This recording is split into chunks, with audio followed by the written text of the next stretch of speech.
possibilités de développement, après des années de guerre civile, de népotisme et de mauvaise gestion. L'Algérie est ainsi devenue aujourd'hui un gigantesque chantier.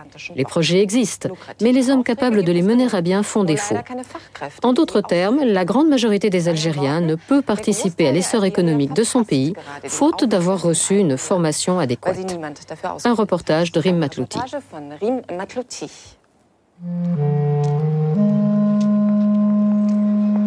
L'aéroport Ouari Boumedienne, cela faisait 15 ans que les Algériens l'attendaient. 15 ans de chantier interrompus par les séismes, les inondations, les années noires, les dettes du pays. C'est notre premier contact avec l'Algérie, notre première surprise. Achevé depuis quelques mois, il est enfin digne d'un aéroport d'une capitale forte. Alger l'émergente, l'Algérie se reconstruit.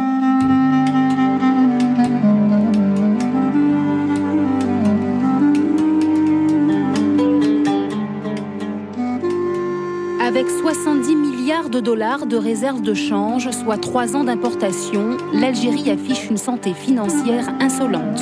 Le gaz et le pétrole sont les seules richesses conséquentes de ce pays où tout est à bâtir. Hôpitaux, écoles, ponts, voies de communication. 1200 km d'autoroutes d'est en ouest du pays, c'est une des priorités, un des grands chantiers en cours, un des défis du gouvernement. Régulièrement, le ministre des Travaux publics en personne supervise l'avancée des travaux. C'est le deuxième ouvrage le plus important de la section. Nous sommes engagés, non seulement de protéger l'environnement à travers ces infrastructures, mais nous sommes déterminés, engagés à promouvoir l'environnement. Et dans ce cadre que nous avons décidé que ce soit une autoroute verte. Sous l'œil des médias algériens, le ministre affiche son déterminisme. Le message doit passer, les dirigeants ont l'avenir du pays en main. Aujourd'hui, grâce à Dieu, je suis rassuré et je suis satisfait de constater que le chantier avance bien. Il est de la responsabilité des entreprises de mener ce projet à sa fin pour qu'on puisse assurer une réussite dans les délais les plus proches. D'ailleurs, j'espère voir les finitions, si Dieu le veut, très bientôt.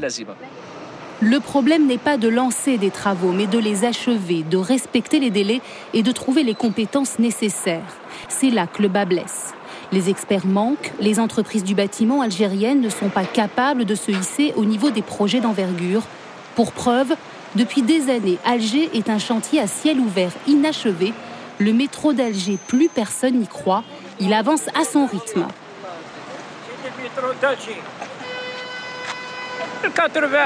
En 1980, ils ont installé le chantier là-haut. De 83 à 84, j'étais gardien là-bas. Et aujourd'hui, il en est où le chantier ? Ensuite, le chantier a déménagé dans d'autres quartiers d'Alger. Un chantier de métro, ça bouge. Ça reste pas sur place.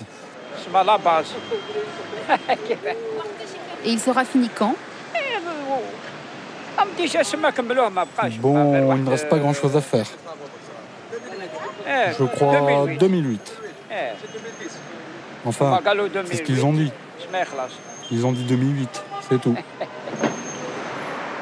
20 ans pour le métro, 1 an pour ces bâtiments. Un délai possible grâce aux Chinois. 13 chantiers sont pris en charge par les Asiatiques. Les ouvriers, même les cuisiniers, sont venus de Chine. Ils ne s'intègrent pas à la population algérienne. Ils sont là pour travailler jour et nuit, vite et bien. Ces bâtiments seront livrés à temps, c'est tout ce qui compte.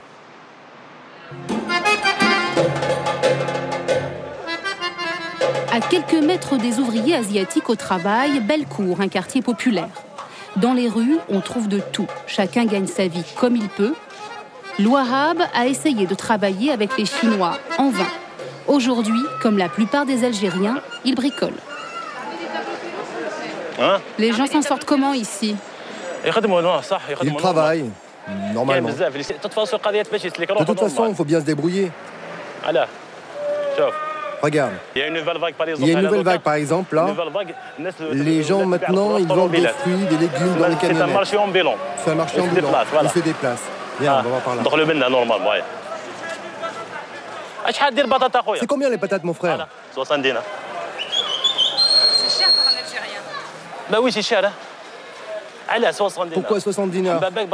70 dinars un kilo de patates. Alors si tu veux acheter autre chose, par exemple un bidon d'huile, Bon, ça fait un moment que je ne suis pas allé au marché. C'est 300 environ ou 370. C'est trop.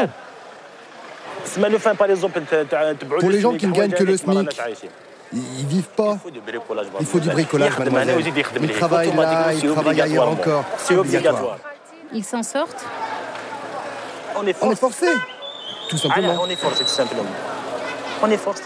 Mais ils vivent pourtant. On survit. On ne vit pas. On survit tout simplement, voilà. Avec 120 € par mois de salaire minimum, les Algériens n'ont pas d'autre choix que de trouver de l'argent ailleurs. La débrouille, c'est l'activité principale. Quel travail? Il n'y a rien. Tu vas travailler pour 6 000 ou 7 000, même 10 000, ça ne te suffit pas. Ça ne peut pas suffire, 10 000. Tu t'achètes une paire de baskets et tu essayes de t'acheter autre chose, tu n'as plus rien. De toute façon, qui va te donner 30 000 ici? Les jeunes qui ont fait des études avec des diplômes, ils ne trouvent pas de travail. Je te jure, des diplômes, il y en a plein les terrasses de café. Je les vois.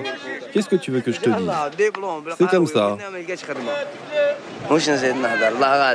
Moi, je travaille, je vends, j'achète, je revends. J'achète des téléphones portables, de l'or, que je revends, des euros aussi. C'est tout le temps différent et puis je travaille un peu sur le marché, tu comprends? Ça, c'est 25 000. 25 000, mon frère. Et pousse-toi là, fais attention à la marchandise. C'est au jour le jour. Une fois, je prends 15 centimes. Une fois 20. Une fois 35. Et je continue. Vous vous en sortez? Des jours, je gagne bien, d'autres rien du tout, d'autres un peu. Certains jours, ça marche et d'autres passent. Et au jour le jour. Les vendeurs en tout genre improvisent des marchés sur les trottoirs. Chômage, salaire encore trop bas malgré une récente augmentation, inflation ne laisse pas d'autre alternative que de profiter de l'économie parallèle. Personne ne le cache, l'Algérie populaire avance seule. De temps en temps, Bouteflika ouvre la fenêtre. Il regarde et la referme aussi vite. Tu crois franchement qu'il ne sait pas ce qui se passe ici? Notre gouvernement, il travaille, c'est sûr. Pour lui, mais pas pour nous. Voilà, 2 pains. Nouri et Fazila ont 3 enfants. Nouri est technicien dans une mairie de quartier, Fazila secrétaire médicale. À 2 et sans bricolage, ils gagnent l'équivalent de 300 € par mois. Un revenu moyen qui leur permet de boucler le mois sans trop tirer sur la corde. C'est du... Plastique, oui.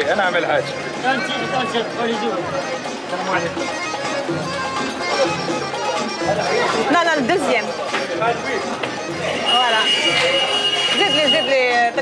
Avec les enfants, les économies sont rares, mais tout le monde vit au jour le jour. À 5, ils vivent dans un appartement de 27 mètres carrés. Une cuisine, une chambre à coucher pour tout le monde, un salon et coupure d'eau quotidienne à partir de 17h jusqu'au lendemain matin. Depuis 3 ans, ils ont fait plusieurs demandes de logement. Ils patientent. En attendant, c'est bientôt la fête religieuse. La tradition veut que les enfants portent des vêtements neufs. Généralement, le budget pour un enfant équivaut à peu près à 3500 dinars. Ça, c'est quand on fait attention, on fait ses calculs, on sait où acheter, tout ça, qui reste quand même un très très bon budget. Voilà. Ça fait un salaire? Pas tout à fait, parce que là, nous sommes en période chaude. Donc, en général, on leur achète peu de linge. Voilà. C'est important parce qu'en général, c'est tricot, pantalon et chaussures. Voilà. Si c'était en période d'hiver, le budget pourrait facilement doubler. Voilà. Ça veut dire passer à 6 000 dinars et qui finalement, pour 2 enfants, équivaudrait effectivement un salaire. Malgré tout, Nouri a confiance. Après les années noires, il compte bien sur les pétrodollars pour aider le pays à retrouver une dignité sociale. Il y a un effet de mondialisation qui est là. Et nous ressentons quand même un changement en essayant de mettre un peu ce pays au même niveau que beaucoup d'autres pays avancés. Voilà. Ça, on commence un peu à le ressentir dans moi je dirais un peu les décisions politiques qui sont prises et un peu ce qu'on voit sur le terrain. On sent que ce pays se modernise.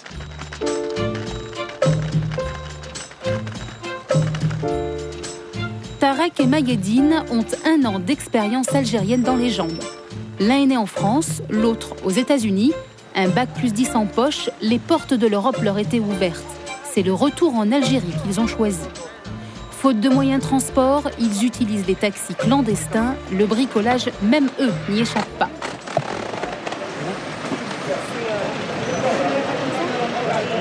Non, là, depuis qu'on n'a pas la voiture, ouais. C'est bon. Vu que les transports en commun, c'est un peu compliqué. Donc on est obligé de se débrouiller un peu. Mais bon, ça fait partie du voyage, quoi.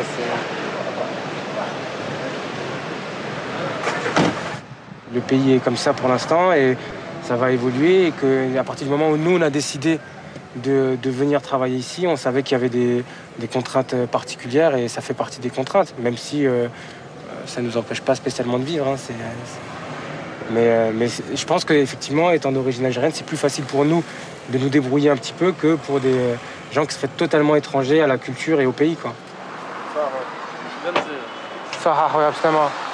Il y a quand même un problème de chômage ici assez conséquent, mais ça ne veut pas dire qu'on trouve des gens pour travailler tout de suite, dans la minute. Il faut quand même... En plus, il y a quand même assez de grosses tests. Les gens nous recommandent en général de trouver quelqu'un de confiance. Nous, on est prêts pour n'importe qui. Mais nos amis ici, nos collègues ici nous recommandent de prendre notre temps, de faire attention. Donc, on a eu quelques petites mésaventures. Mais ça ne les empêche pas de rester. Après avoir créé leur cabinet de conseil en droit, ils ont été recrutés par un avocat réputé à Alger. Amine Guellal a choisi de travailler avec 4 juristes diplômés à l'étranger, faute de compétences locales. Il y a eu évidemment, peut-être ces dernières années, des problèmes dans le domaine de la formation. Ces jeunes sont incapables de parler des langues étrangères. Ont fait des études, mais dans le domaine du droit, par exemple, n'ont pas eu l'occasion de les approfondir, de faire des spécialités très pointues, étrangères, par exemple, permettant à l'Algérie de disposer de moyens de négociation avec des pays étrangers dans des domaines très spécialisés. Souvent, les entreprises sont obligées de recruter à l'étranger. Mais depuis quelque temps, 30 000 Algériens seraient rentrés au pays. Un vivier de main-d'œuvre qualifiée indispensable à l'évolution du pays.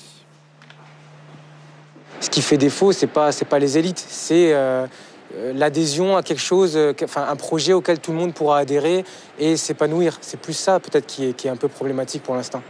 Mais encore une fois, dans la circonstance actuelle, après 10 ans de difficiles, après la crise identitaire traversée par le pays, on sait très bien que créer des élites ou proposer un projet à la population, ça ne sera pas la panacée. Ça va mettre du temps, c'est une question de maturation aussi. L'État a toutes les cartes en main et les moyens de faire sortir le pays de la crise sociale. Mais les efforts employés sont encore loin de satisfaire le besoin des Algériens. Avec une richesse basée en grande partie sur les hydrocarbures, l'économie algérienne peut tomber aussi vite qu'elle s'est relevée.